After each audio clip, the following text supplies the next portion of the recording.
అందరికీ నమస్తే. మనం హైదరాబాద్ సెంట్రల్ యూనివర్సిటీకి సంబంధించిన వార్తలు రెగ్యులర్గా చూస్తూ ఉన్నాం. ఎంతసేపటికి మనం జింకల గురించి మాట్లాడుతున్నాం, లేకపోతే లోపల నెమ్మలు ఉన్నాయని మాట్లాడుతున్నాం. ప్రభుత్వం ఏమో కాదు అసలు దాంట్లో ఏమీ లేవు అని గుంటనక్కలు ఉన్నాయి, దాంట్లో కొన్ని గుంటనక్కల కన్నుపడ్డదని చెప్పి రేవంత్ రెడ్డి అసెంబ్లీ సాక్షిగా మాట్లాడాడు. తర్వాత ఆ జింకలింకలన్నీ బయటకు వచ్చేసినాయి. తర్వాత రేవంత్ రెడ్డి మాట్లాడలేదు. ఇదంతా మనం చూస్తున్నాం. కానీ ఇది ఒక తెలంగాణ ఉద్యమానికి సంబంధించిన లింక్ అయి ఉన్న ఇష్యూ ఇది. అసలు ఇది ఒక తెలంగాణ ఆత్మ ఎస్సీయూ అనేది. ఎట్లనో మీకు చెప్తాను నేను. అప్పట్లో చంద్రబాబు నాయుడు కన్నేసిండు ఎస్సీయూ మీద. తర్వాత రేవంత్ రెడ్డి మాత్రమే ఎస్సీయూలో 400 ఎకరాలు, సేమ్ చంద్రబాబు నాయుడు ఏదైతే 400 ఎకరాలు ప్రైవేట్కి అప్పచెప్పిండో సేమ్ అదే 400 ఎకరాలు ప్రైవేట్కి అమ్ముకోవాలని రేవంత్ రెడ్డి చూస్తున్నారు. మధ్యలో చాలామంది ముఖ్యమంత్రులు మారిండ్రు, కానీ ఎవ్వరూ ఎస్సీయూలో గజం భూమి కూడా అమ్మాలని ప్రయత్నం చేయలేదు. ఈ 400 ఎకరాల వైపు అసలే చూడలేదు. అప్పుడు చంద్రబాబు నాయుడు, ఇప్పుడు రేవంత్ రెడ్డి, వీళ్ళిద్దరే దీని మీద ప్రయత్నం చేసిండ్రు. ఈ వార్త మొత్తం చెప్తే నేను అసలు ఏం జరిగింది హిస్టరీలకు పోదాం, మనం చరిత్రలకు పోదాం. పోయేకన్నా ముందు నేను ప్రతి వీడియోలో సబ్స్క్రైబ్ చేసుకోండి అని అడగడానికి చాలా మొహమాటంగా అడుగుతున్నా. కానీ సబ్స్క్రైబ్ చేసుకున్న వాళ్ళు ఎవరైనా ఉంటే సబ్స్క్రైబ్ చేసుకోండి. సిగ్నల్ టీవీకి కొంచెం సపోర్ట్గా నిలవండి.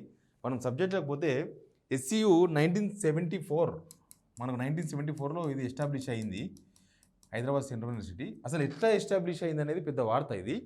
ఎందుకంటే మనకు 1969 తెలంగాణ ఉద్యమం, తొలి దశ ఉద్యమం, అప్పుడు ఫైరింగ్ కూడా అయింది. మీకు అందరికీ తెలుసు, 300 పైన మనోళ్ళు చనిపోయారు. అప్పుడు కాంగ్రెస్ గవర్నమెంటే ఉన్నది, ఇందిరాగాంధీ ప్రధానమంత్రి. అప్పుడు ఆ ఫైరింగ్ అయిన తర్వాత ఇక తెలంగాణలో ఉద్యమం ఆగుతలేదన్న ఉద్దేశంతోన ఒకటి 6 పాయింట్ ఫార్ములా తీసుకొచ్చిండ్రు తెలంగాణ ఉద్యమంలో. ఏంది ఎస్సీయూ ఎట్లా ఏర్పడది?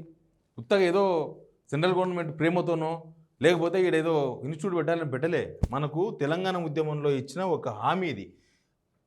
6 సూత్రాల పథకం ప్రధాని శ్రీమతి ఇందిరాగాంధీ గారు అంశాల ప్రాణాయామం తీసుకొచ్చింది. మన ఉద్యమం జరుగుతుంది, అప్పుడు కాల్పులు జరిగినాయి, గవర్నమెంట్ తీవ్రమైన వ్యతిరేకత వచ్చింది. ఆ టైంలో కొంచెం కూల్ చేయడానికి తీసుకొచ్చిన స్కీమ్లు ఇవి 6 సూత్రాలు. 6 సూత్రాలలో 2వ సూత్రమే ఎస్సీయూ. రాష్ట్రమంతటా విద్యా సంస్థల్లో స్థానిక అభ్యర్థులకు ప్రాధాన్యత, హైదరాబాద్లో ఉన్నత విద్యా వసతులను పెంచడానికి ఒక కేంద్రీయ విశ్వవిద్యాలయం ఏర్పాటు, అంటే సెంట్రల్ యూనివర్సిటీ ఏర్పాటు. దానికి హైదరాబాద్ అని, మన లోకల్ హైదరాబాద్ కాబట్టి హైదరాబాద్ సెంట్రల్ యూనివర్సిటీ అని పేరు పెట్టినారు. అంత ఈజీగా పెట్టలే. ఇందిరాగాంధీ 2300 ఎకరాలు ఇచ్చింది పొలం, దానికి స్థలం, ఆ జాగా. అప్పుడు హైదరాబాద్ శివార్లు, ఇప్పుడు అది చాలా వాల్యుబుల్ ల్యాండ్, హైదరాబాద్ నడిగడ్డ అయిపోయింది. ఆ 2300 ఎకరాలు ఎస్సీయూకి అలొకేషన్ చేసినారు, కానీ రిజిస్ట్రేషన్ చేయలేదు. ఇదొక మోసమే. మళ్ళీ ఇది కూడా ఒక మోసమే. సమైక్య ఆంధ్రలో కాలే, కనీసం తెలంగాణలో రిజిస్ట్రేషన్ చేసుకున్నారు, కానీ అప్పటికే ల్యాండ్ కోర్టులకు వెళ్ళిపోయింది. కోర్టు చేతుల్లో లీగల్ కాంప్లికేషన్స్ అని వచ్చినాయి కాబట్టి తెలంగాణ విషయంగా చేసుకోలేకపోయినాం. కానీ సమైక్య ఆంధ్రలో ఎస్సీయూ ల్యాండ్ను అలొకేట్ చేసిర్రు ఎస్సీయూకి, కానీ దాన్ని రిజిస్ట్రేషన్ చేయలేదు. అందుకే ఇప్పుడు ఈ గుంటనక్కలకంతా అవకాశం వచ్చిందని ఓ చర్చ నడుస్తుంది.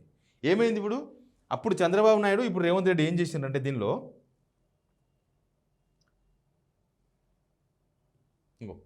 ఏం చేసిర్రు?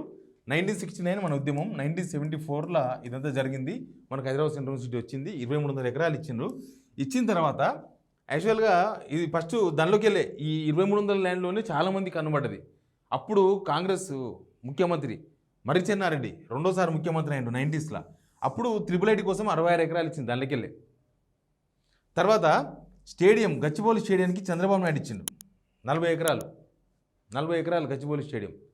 తర్వాత చంద్రబాబు నాయుడు 2003లో అదే ల్యాండ్ మీద కన్నుబడ్డది 400 ఎకరాలు.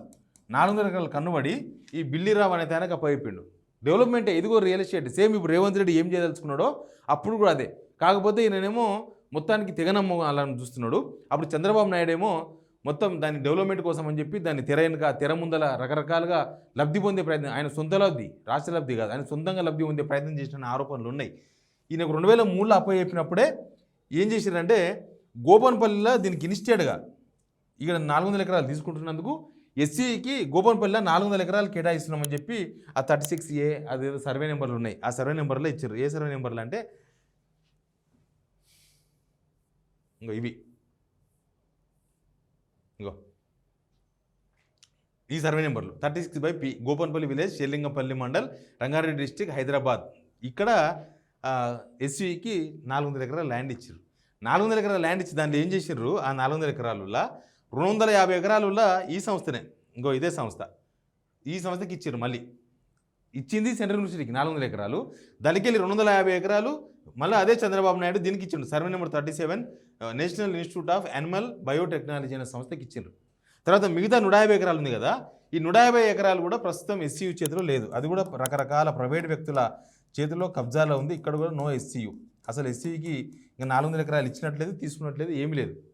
అసలు ఇప్పుడు ఈ రేవంత్ రెడ్డి 400 ఎకరాలు తీసుకున్నామని చూస్తున్నది ఈ గవర్నమెంట్.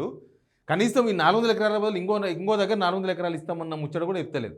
అంత దారుణం అయిపోయింది వ్యవహారం. ఇప్పుడు ఏంది, 400 ఎకరాలు మొత్తం తీసేసుకోవాలని చూస్తుంది. దీనికి ఏం చెప్తారంటే, దీనికి చాలా జరిగినాయి. ఇప్పుడు ఆ 400 ఎకరాల కోసమనే రాత్రులు మొత్తం పుష్ప సినిమాని రిపీట్ చేస్తున్నారు కదా.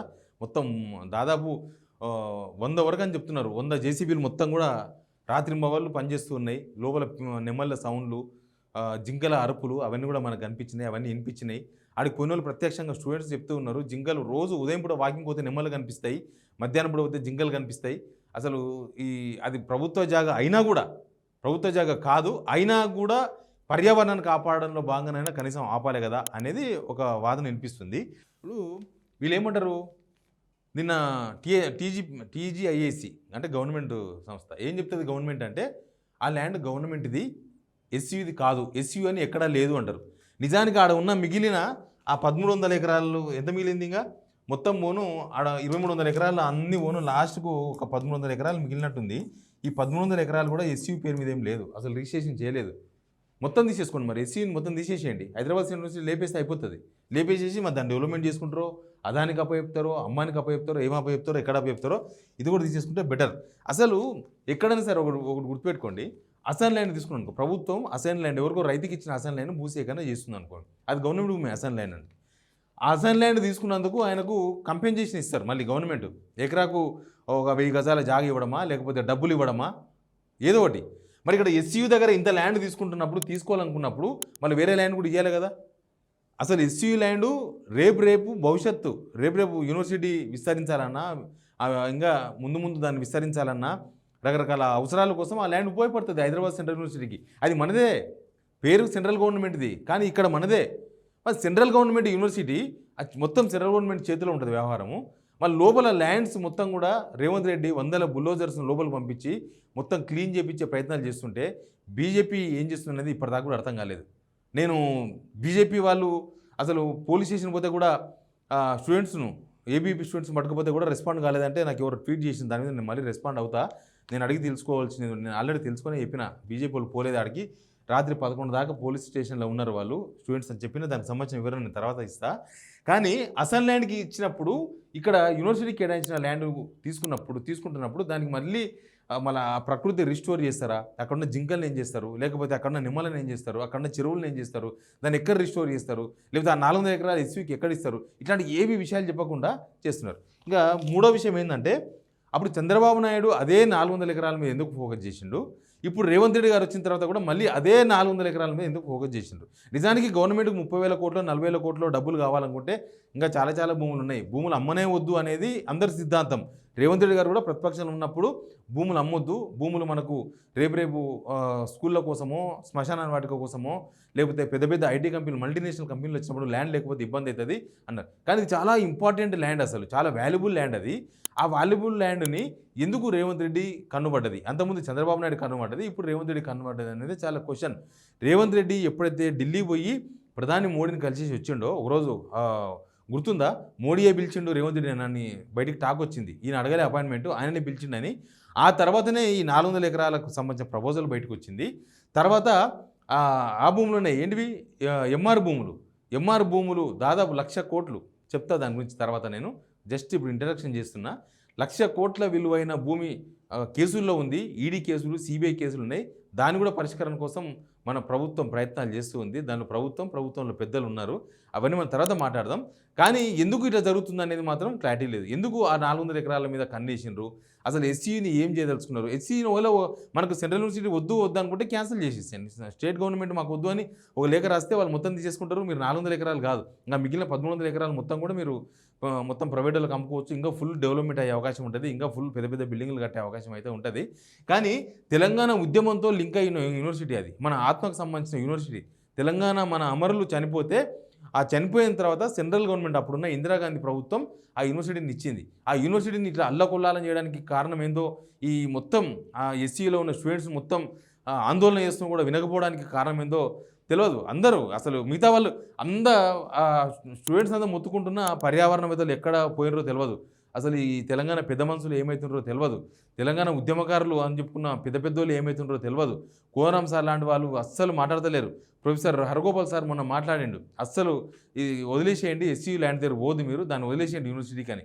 మరి ఇప్పుడు ఈ ఎస్సీయూ ఉండదా అనేది ఒక క్వశ్చన్.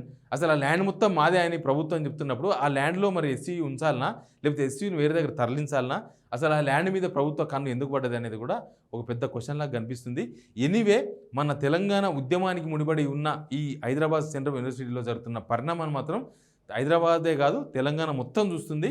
చాలా దారుణంగా వ్యవహరిస్తుంది ప్రభుత్వం అని. మనసున్న ప్రభుత్వం కావాలంటారు. అందుకే మన ప్రభుత్వానికి కూడా కొద్దిగా మనసు ఉండాలి, లేకపోతే ఇట్లాంటి ఘోరాలే జరుగుతాయేమో అన్న ఒక చర్చ కూడా నడుస్తుంది. బట్ అక్కడ ఉన్న ప్రకృతిని చూసిన ప్రభుత్వ భూమి అయితే ప్రభుత్వం విశ్లేషణ చేయొచ్చా? కనీసం అక్కడ ఉన్న ప్రకృతిని కాపాడే ప్రయత్నంలో భాగంగానైనా ఆ 400 ఎకరాలు వదిలేసి వేరే దగ్గర ఇంకెక్కడ ఉంటే అమ్ముకుంటే తప్ప మనం ప్రభుత్వాన్ని నడపలేని సిచ్యువేషన్ వచ్చినప్పుడు ఎవడేం చేస్తాడు? కానీ ఆ భూమినైనా కనీసం వదిలేయండి, విద్యా సంస్థల భూములు. ఎందుకంటే ఇప్పుడు ఓయూ ఉంది, ఓయూలో భూమిని కూడా అమ్మేస్తారా? మరి ఓయూలో 1600 ఎకరాలు ఉంది, దాని మీద కూడా రకరకాల చర్చలు జరుగుతూ ఉన్నాయి. ఓయూలకి ఈ మధ్యన మొత్తం ఇవ్వని రావద్దు, ఓయూ గురించి ఎవరు మాట్లాడద్దు, ఓయూలకి ఎవరు కాలు ఉండదని చెప్పి చాలా ఆంక్షలు పెట్టినరు. ప్లస్ ఈ మధ్యకాలం చూసినారు హైకోర్టు కట్టినరు, అది కూడా అగ్రికల్చర్ యూనివర్సిటీ భూమి. అక్కడ దాదాపు 100 ఎకరాలు హైకోర్టుకు కేటాయించారు. ఇంకా అక్కడ రకరకాల సాఫ్ట్వేర్ కంపెనీలకు అక్కడనే ల్యాండ్ ఇస్తారన్న చర్చ నడుస్తుంది. ఈ విద్యా సంస్థల అన్నిటి భూముల మీద ఎందుకు కన్నుబడ్డది? ఈ విద్యా సంస్థల భూములు అన్నిటికీ వేరే దానికి ఎందుకు కేటాయిస్తున్నారు? మనకు విద్యా సంస్థలు ఉంటేనే కదా మనం చదువుకునేది. ఆ విద్యా సంస్థల భూమి రేపు విద్యా సంస్థలకు ఉపయోగపడే అవకాశం ఉంటుంది. కానీ అట్లా చేయకుండా వేరే దానికి కేటాయింపులు, లేకపోతే వేరే వాళ్ళకి అమ్మడము, ప్రైవేట్ వాళ్ళకి అమ్ముకోవడము, ఇదంతా ఎక్కడ దారితీస్తున్నది తెలంగాణ సమాజం ఆలోచించాల్సిన అవసరం అయితే కనిపిస్తుంది. Please subscribe signal TV.